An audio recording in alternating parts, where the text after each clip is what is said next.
أعوذ بالله من الشيطان الرجيم. بسم الله الرحمن الرحيم. الحمد لله الذي أنزل على عبده الكتاب ولم يجعل له عوجا قيما لينذر بأسا شديدا من لدنه ويبشر المؤمنين الذين يعملون الصالحات أن لهم أجرا حسنا ماكثين فيه أبدا وينذر الذين قالوا اتخذ الله ولدا ما لهم به من علم ولا لآبائهم كبرت كلمة تخرج من أفواههم إن يقولون إلا كذبا فلعلك باخع نفسك على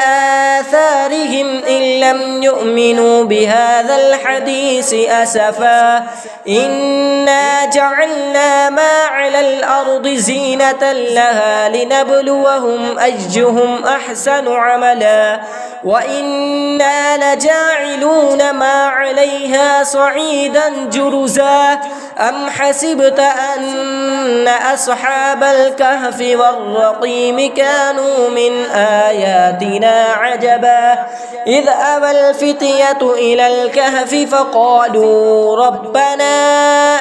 آتنا من لدنك رحمة وهيئ لنا من أمرنا رشدا فضربنا على آذانهم في الكهف سنين عددا ثم بعثناهم لنعلم أي الحزبين أحصى لما لبثوا أمدا نحن نقص عليك نبأهم بالحق إنهم فتية آمنوا بربهم وزدناهم هدى وربطنا على قلوبهم إذ قاموا فقالوا ربنا رب السماوات والأرض لن ندعو من دونه إلها لقد قلنا إذا شططا هؤلاء قوم اتخذوا من دونه آلهة لولا يأتون عليهم بسلطان بين فمن أظلم ممن افترى على الله كذبا وإذ اعتزلتموهم وما يعبدون إلا الله فأووا إلى الكهف ينشر لكم ربكم من رحمته ويهيئ لكم من أمركم مرفقا وترى الشمس إذا طلعت تزاوروا عن كهفهم ذات اليمين وإذا غربت تقرضهم ذات الشمال وهم في فجوة منه ذلك من آيات الله من يهد الله فهو المهتد ومن يضلل فلن تجد له وليا مرشدا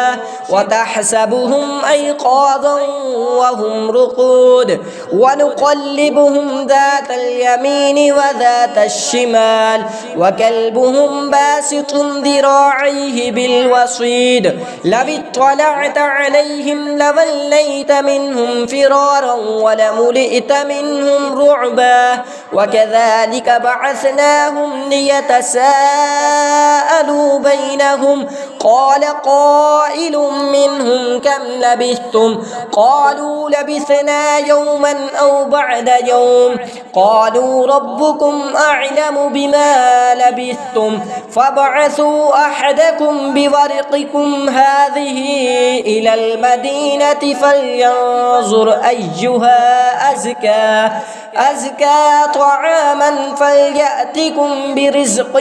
منه وليتلطف ولا يشعرن بكم أحدا إنهم إن يظهروا عليكم يرجموكم أو يعيدكم في ملتهم ولن تفلحوا إذا أبدا وكذلك أعثرنا عليهم ليعلموا أن وعد الله حق وأن وأن الساعة لا ريب فيها إذ يتنازعون بينهم أمرهم فقالوا بنوا عليهم بنيانا ربهم أعلم بهم قال الذين غلبوا على أمرهم لنتخذن عليهم مسجدا سيقولون ثلاثة رابعهم كلبهم ويقولون خمسة سادسهم كلبهم رجما بالغيب ويقولون سبعة وثامنهم كلبهم قل رب أعلم بعدتهم ما يعلمهم إلا قليل فلا تمار فيهم إلا مراء ظاهرا ولا تستفت فيهم منهم أحدا ولا تقولن لشيء إني فاعل ذلك غدا إلا أن يشاء الله واذكر ربك إذا نسيت وقل عسى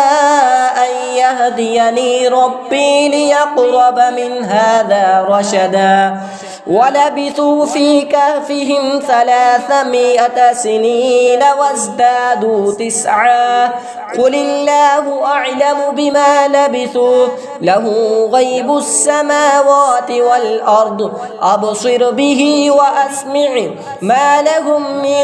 دونه من ولي ولا يشرك في حكمه أحدا واتل ما أوحي إليك من كتاب ربك لا مبدل لكلماته ولن تجد من دونه ملتحدا واصبر نفسك مع الذين يدعون ربهم بالغداة والعشي يريدون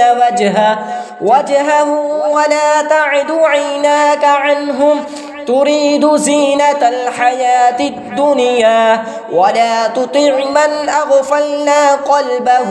عن ذكرنا واتبع هواه وكان أمره فرطا وقل الحق من ربكم فمن شاء فليؤمن ومن شاء فليكفر إنا أعتدنا للظالمين نارا أحاط بهم سرادقها وإن يستغيثوا يغاثوا بماء كالمهل يشوي الوجوه بئس الشراب وساءت مرتفقا إن الذين آمنوا وعملوا الصالحات إنا لا نضيع أجر من أحسن عملا أولئك لهم جنات عدن تجري من تحتهم الأنهار يحلون فيها من أساور من ذهب ويلبسون ثيابا خضرا من سندس واستبرق متكئين فيها على الأرائك نعم الثواب وحسنت مرتفقا واضرب لهم مثل الرجلين جعلنا لأحدهما جنتين من أعناب وحففناهما بنقل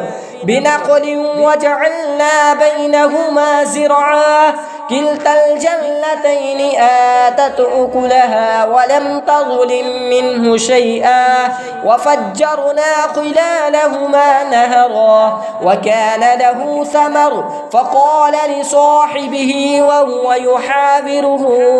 أنا أكثر منك مالا وأعز نفرا ودخل جنته وهو ظالم لنفسه قال ما أظن أن تبيد هذه أبدا وما أظن الساعة قائمة ولئن رددت إلى ربي لأجدن خيرا منها منقلبا قال له صاحبه وهو يحاوره أكفرت بالذي خلقك من تراب ثم من نطفة ثم سواك رجلا لكن هو الله ربي ولا أشرك بربي أحدا ولولا إذ دخل دخلت جنتك قلت ما شاء الله لا قوة إلا بالله إن ترني أنا أقل منك مالا وولدا فعسى ربي أن يؤتيني خيرا من جنتك ويرسل عليها حسبانا من السماء فتصبح سعيدا زلقا أو يصبح ماؤها غورا فلن تستطيع له طلبا وأحيط بثمره فأصبح يقلب كفيه على ما أنفق فيها وهي خاوية على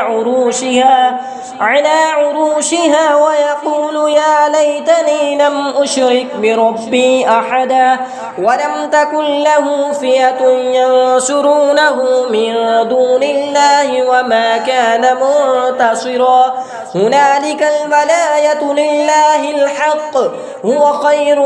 ثوابا وخير عقبا وضرب لهم مثل الحياة الدنيا كماء أنزلناه من السماء فاختلط به نبات الأرض فأصبح حشيما تذروه الرياح وكان الله على كل شيء مقتدرا المال والبنون زينة الحياة الدنيا والباقيات الصالحات خير عند ربك ثوابا وخير أملا ويوم نسير الجبال وترى الأرض بارزة وحشرناهم فلم نغادر منهم أحدا وعرضوا على ربك صفا لقد جئتمونا كما خلقناكم أول مرة بل زعمتم أن لن نجعل لكم موعدا ووضع الكتاب فترى المجرمين مشفقين مما فيه ويقولون يا ويلتنا ما لهذا الكتاب لا يغادر صغيرة ولا كبيرة إلا أحصاها ووجدوا ما عملوا حاضرا ولا يظلم ربك أحدا وإذ قلنا للملائكة اسجدوا لآدم فسجدوا إلا إبليس كان من الجن ففسق عن أمر ربه أفتتخذونه وذريته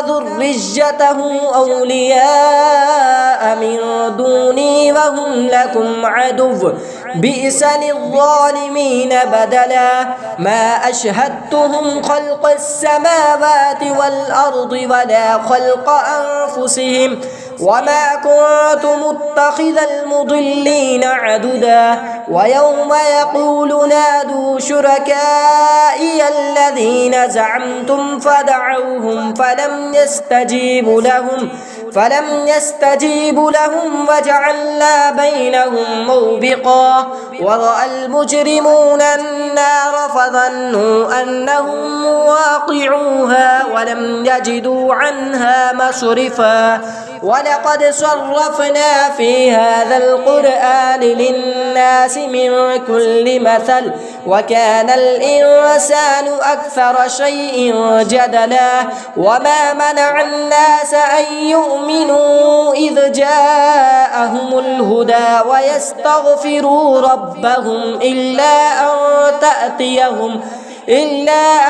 تأتيهم سنة الأولين أو يأتيهم العذاب قبلا وما نرسل المرسلين إلا مبشرين ومنذرين ويجادل الذين كفروا بالباطل ليدحضوا به الحق فاتخذوا آياتي وما أنذروا هزوا ومن أظلم ممن ذكر بآيات ربه فأعرض عنها ونسي ما قدمت يداه إنا جعلنا على قلوبهم أكنة أن يفقهوه وفي آذانهم وقرا وإن تدعهم إلى الهدى فلن يهتدوا إذا أبدا وربك الغفور ذو الرحمة لو يؤاخذهم بما كسبوا لعجل لهم العذاب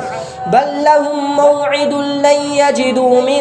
دونه موئلا وتلك القرى أهلكناهم لما ظلموا وجعلنا لمهلكهم موعدا وإذ قال موسى لفتاه لا أبرح حتى أبلغ مجمع البحرين أو أمضي حقبا فلما بلغ مجمع بينهما نسي حوتهما فاتخذ سبيله في البحر سربا فلما جاوز قال لفتاه لآتين غداءنا لقد لقينا من سفرنا هذا نصبا قال أرأيت إذ أوينا إلى الصخرة فإني نسيت الحوت وما أرسانيه إلا الشيطان أن أذكره واتخذ سبيله في البحر عجبا قال ذلك ما كنا نبغي فارتد على آثارهما قصصا فوجد عبدا من عبادنا آتيناه رحمة من عندنا وعلمناه من لدنا علما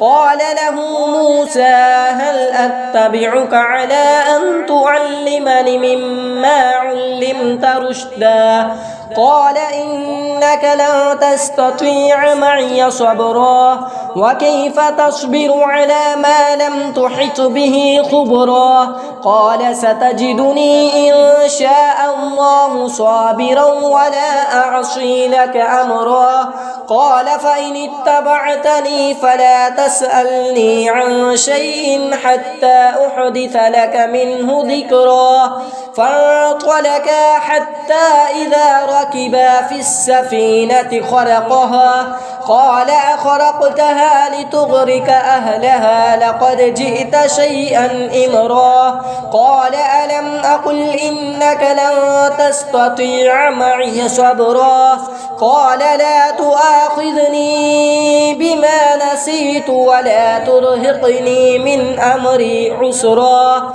فانطلقا حتى إذا لقيا غلاما فقتله قال أقتلت نفسا زكية بغير نفس لقد جئت شيئا نكرا قال ألم أقل لك إنك لن تستطيع معي صبرا قال إن سألتك عن شيء بعدها فلا تصاحبني قد بلغت من لدني عذرا فانطلقا حتى إذا أتيا أهل قرية استطعما أهلها فأبوا أن يضيفوهما فوجد فيها جدارا يريد أن ينقض فأقامه قال لو شئت لاتخذت عليه أجرا قال هذا فراق بيني وبينك سأنبئك بتأويل ما لم تستطيع عليه صبرا أما السفينة فكانت لمساكين يعملون في البحر فأردت أن أعيبها وكان وراءهم ملك يأخذ كل سفينة غصبا وأما الغلام فكان أبواه مؤمنين فخشينا أن يرهقهما طغيانا وكفرا فأردنا أن يبدلهما ربهما خيرا منه زكاة وأقرب رحما وأما الجدار فكان لغلامين يتيمين في المدينة وكان تحته كنز لهما وكان أبوهما صالحا فأراد ربك أن يبلغا أشدهما ويستخرجا كنزهما رحمة من ربك وما فعلته عن أمري ذلك تأويل ما لم تستطع عليه صبرا ويسألونك عن ذي القرنين قل سأتلو عليكم منه ذكرا إنا مكنا له في الأرض وآتيناه من كل شيء سببا فأتبع سببا حتى إذا بلغ مغرب الشمس وجدها تغرب في عين حمئة ووجد عندها قوما قلنا يا ذا القرنين إما أن تعذب وإما أن تتخذ فيهم حسنا قال أما من ظلم فسوف نعذبه ثم يرد إلى ربه فيعذبه عذابا نكرا وأما من آمن وعمل صالحا فله جزاء الحسنى وسنقول له من أمرنا يسرا ثم أتبع سببا حتى إذا بلغ مطلع الشمس وجدها تطلع على قوم لم نجعل لهم من دونها سترا كذلك وقد أحطنا بما لديه خبرا ثم أتبع سببا حتى إذا بلغ بين السدين وجد من دونهما قوما لا يكادون يفقهون قولا قالوا يا ذا القرنين إن يأجوج ومأجوج مفسدون في الأرض فهل نجعل لك خرجا على أن تجعل بيننا وبينهم سدا قال ما مكني فيه ربي خير فاعينوني بقوة أجعل بينكم وبينهم ردما آتوني زبر الحديد حتى إذا ساوى بين الصدفين قال انفخوه حتى إذا جعله نارا قال آتوني أفرغ عليه قطرا فما استطاعوا أن يظهروه وما استطاعوا له نقبا قال هذا رحمة من ربي فإذا جاء وعد ربي جعله دكا وكان وعد ربي حقا وتركنا بعدهم يومئذ يموج في بعد ونفخ في الصور فجمعناهم جمعا